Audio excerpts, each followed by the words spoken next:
కడప జిల్లాలో ముఖ్యమంత్రి వైఎస్ జగన్మోహన్ రెడ్డి సోమవారం పర్యటించనున్నారు. గన్నవరం విమానాశ్రయం నుండి రేపు ఉదయం 9 గంటలకు బయలుదేరి కడప విమానాశ్రయానికి చేరుకుంటారు. ఇక్కడ నుండి ప్రత్యేక హెలికాప్టర్ ద్వారా ఇడుపులపైలోని భాకరాపురం హెలిప్యాడ్ వద్దకు చేరుకుంటారు. ఈ నేపథ్యంలో పర్యటన ఏర్పాట్లను జిల్లా కలెక్టర్ విజయరామస్వామితో పాటు ఎస్పీ సిద్ధార్థ కౌశల్ పరిశీలించారు.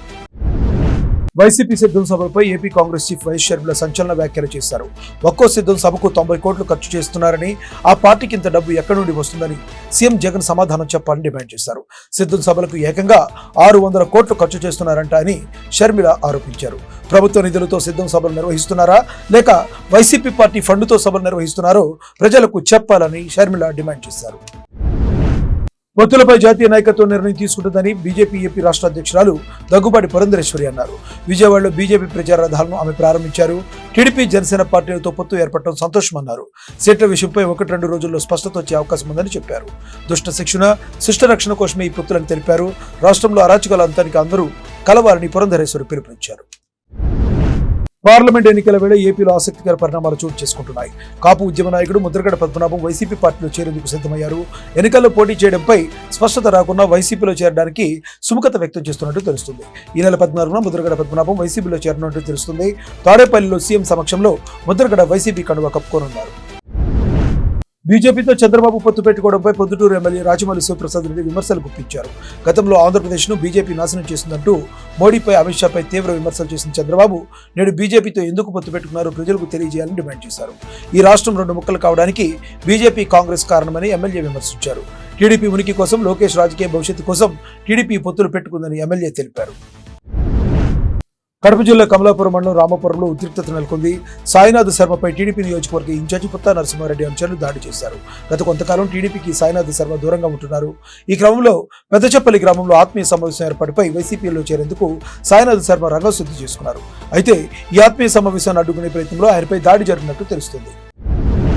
ఉపాధ్యాయ అర్హత పరీక్ష డిఎస్సి మధ్య గడువు పెంచుతూ ఆంధ్రప్రదేశ్ ప్రభుత్వం తాజాగా ఉత్తర్వులు జారీ చేసింది.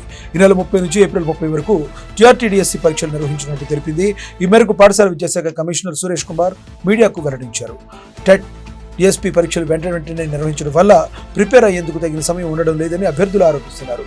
2 పరీక్షల మధ్య తగిన గడువు ఉండేలా చర్యలు తీసుకోవాలంటూ ప్రభుత్వాన్ని ఆదేశించాలని కోరుతూ పలువురు అభ్యర్థులు కోర్టును ఆశ్రయించారు. అల్లూరి ఏజెన్సీ బంద్కు గిరిజన సంఘాలు పిలుపునిచ్చాయి. గిరిజనులకు సంబంధించిన కీలక సమస్యలు పరిష్కరించాలనే డిమాండ్తో గిరిజన సంఘం ఆధ్వర్యంలో ఆదివారం మన్యం బంద్కు పిలుపునిచ్చారు. ప్రధానంగా గిరిజన ప్రత్యేక డిఎస్సి నోటిఫికేషన్ జారీ చేయాలని, జీవో నెంబర్ 3 పునరుద్ధరణకు రాష్ట్ర ప్రభుత్వం చర్యలు చేపట్టాలని, మాతృభాషా వాలంటీర్లు రెవెన్యూలు చేయాలని, గిరిజన ప్రాంతంలో 100% ఉద్యోగాలను ఆదివాసీలకు ఇవ్వాలని వారు డిమాండ్ చేస్తున్నారు. నేత్రదానం చేయడం ద్వారా తను మరణించిన మరో 2కి చూపు ప్రసాదించింది. ఆదర్శంగా నిలిచారు మాజీ కౌన్సిలర్ తుంగల కనకదుర్గ. కృష్ణా జిల్లా పెనమలూరు నియోజకవర్గం ఉయ్యూరులోని 9వ వార్డులో మాజీ కౌన్సిలర్ తుంగల కనకదుర్గ మరణించారు. దీంతో అగర్వాల్ ఐ ఇన్స్టిట్యూట్కి తన రెటీనా దానం చేయడం వల్ల 2కి చూపు ప్రసాదించే అవకాశం కలిగించిందని, చాలా గొప్ప పని చేశారని నేత్ర వైద్యులు తెలిపారు. ఆమెను ఆదర్శంగా తీసుకుని మరికొంతమంది ఇలాగే ముందుకు రావాలని, చూపు లేని వారికి చూపు ప్రసాదించాలని వైద్యులు కోరారు. కృష్ణా జిల్లా పెడన్ నియోజకవర్గంలో స్వయంభుగా కొలువై ఉన్న శ్రీ దుర్గా పార్వతీ సమేత నాగేశ్వర స్వామి దేవాలయం మహాశివరాత్రి సందర్భంగా తెప్పోత్సవం నిర్వహించారు.